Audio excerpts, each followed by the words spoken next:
Егіз тұмар. Түн ортасы ауған шақ. Екеуміз. Досым және мен. Автокөліктің іші. Бұл маңда таң бозынан қызыл іңірге дейін қайшалысатын қалың автокөлік түн ортасында сап тиылады. Көше бойындағы оқшау-оқшау ғимараттардан тек бірлі жарым ғана электр шамы жылтылдайды. Алыс ауылдан осы қалаға келіп, такси жүргізушісі болып жүргеніме 3 жылдан асқан. Былтыр ғана ауылдағы бір досымды жаныма шақыртып алғанмын. Әке-шешесі ерте қайтыс болып кеткен. Бала күннен әркімнің босағасында жүретұғын. Екеуміз бір жатақта тұрамыз. Сол бар жиған терген ақшасымен бірге бір парша хат жазып қалдырғанда менің көлігімді алып тайып тұрған. Аяқ астынан бүгін пайда болып отыр. Атысарымызды да, шабысарымызды да шеше алмай отырмыз. Қара кештен бері үнсіз менің көлігімнің алдыңғы орындығында сәл-пәл шалқайған қалып отыр. 40 күн бойы шеше алмаған жұмбағымның үстіне тағы батыстыра жамау салып, әңкі-тәңкі күйде мен отырмын.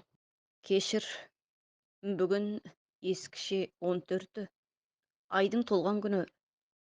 Сені мұнда әкелмеуім керек еді. Ұзаққа созылған үнсіздікті досым бұзды. Мен жауап қайтармадым. Шынын айтсам, оның ешбір сөзіне сеніп те отырғаным жоқ. Өкпелісің маған. Оған жетерлік себеп те бар. Десе де жан досымсың ғой. Сенің алдыңда өтірікші болмайын деп әкеліп отырмын мұнда. Менің айтқандарымның шын екендігіне көзіңді жеткізсең де ешқайда бұрылмай түзу қайтқайсың. Жетер осы өтірігіңде. Кім сенеді?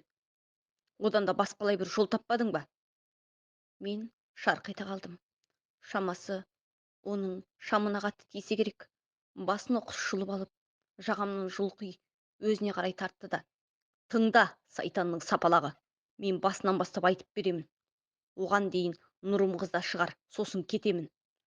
Мен дір-дір еткен әлсіз саусақтарын жайлап қана бір-бірлеп шығардым да өз орындығыма шалқайдым. Ол басын көтерген қалпы сөйлеп отыр. Мен ауылдан келгенде тек сені пана тұтып келгенмін. Бұл қалада сенен өзге танысым да, жақын жанасырым да жоқ. Қалада жүргінші тасуды бүкіл қаланың ойлы шұңқыр, қым-қуыт, қуыс көшелеріне дейін өзімнен үйрендім. Мен қаламен толық танысқан соң, өзіңнің күндізгі кезекке шықтың да мені кешкі таксишілік етуге шақырдың. Әу баста табысымыз да жаман болған жоқ. Бір көлікке мінгеспей, және бір көлік алып, екі жақтап ақша табу ғана ойымызда болған. Мен одан еш уақытта айнып көргем жоқ. Сен де. Әңгіменің барлығы сол кештен басталды. Тура осы көшенің бойымен түнгі 12-лер шамасында кезекті жүргіншімді іздеп зырлап келе жатқанмын. Тура осы маңда анау бір топ қара талдың түбінде біреу тұр екен. Жанына келіп тоқтай қалдым. Өрімдей жас қыз жылап тұр. Күздің қара суығына қатты жаураса керек. Дір-дір етеді. Үстінде жұқа ғана ақ шағи көйлек киген. Жарайды, қойшы. Оның көйлегін айтып не қыламын? Менің өз міндетім бар. Кезіккен жүргізушімді діттеген жеріне жеткізіп, кіре ақымды алуым керек. Қайда барасың, қарындас? Дедім. Ол еш жауап қатпастан көлігіме отырды да қолыма тілдей қағаз ұстатты. Сол кезде барып ол қызды мылқау шығар деп ойладым.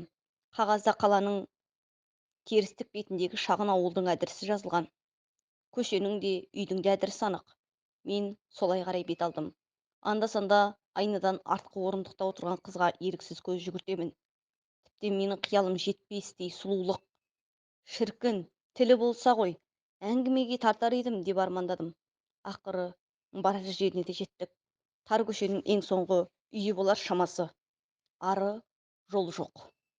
Тұйыққа келіп тірелгенде шамалысы 60-ларды алқымдап қалған кемпір шығып, тап бір менімен келісіп алғандай, ашық тұрған терезеден алақаныма бір уыс темір теңгені салды да арт жақта отырған қызды жетелеп кете барды.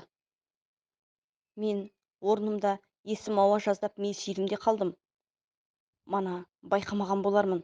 Қыздың аппақ көйлегінің етегі қып-қызыл қан жерге тамшылап барады.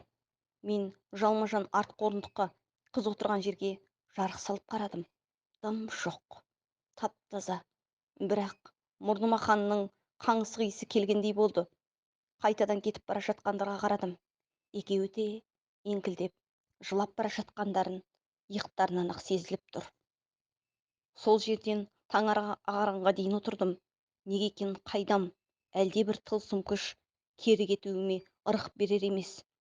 Жерге жарық түсе амалсыз саған қарай жол тарттым. Жалғасы бар.